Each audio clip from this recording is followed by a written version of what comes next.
Robert Matthews shares a powerful story for our turbulent times.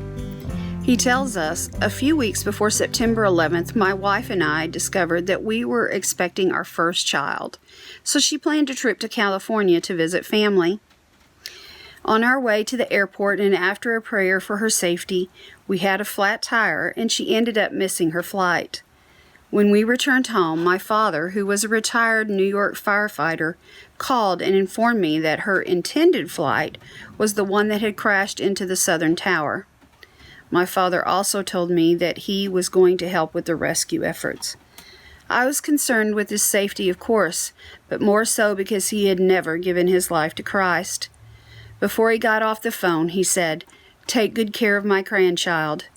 Those were the last words that I heard my father say because he died while helping. My joy for the safety of my wife turned to anger at God.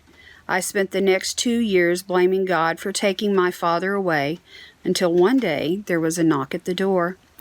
I greeted a couple with a small child. The man explained to me that his pregnant wife had worked in the World Trade Center and had been caught inside. My father had given his life to save her. His wife then told me that as my father worked to free her, she had led him to Christ. When their baby boy was born, they named him Jacob Matthew in honor of the man who'd given his life so that a mother and a baby could live. This story can help us trust in God's plan. We may not understand His reasoning, but God is always in control.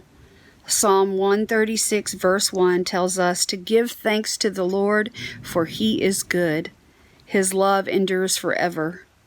I pray that you are comforted by these words and by the knowledge that God loves and cares for you.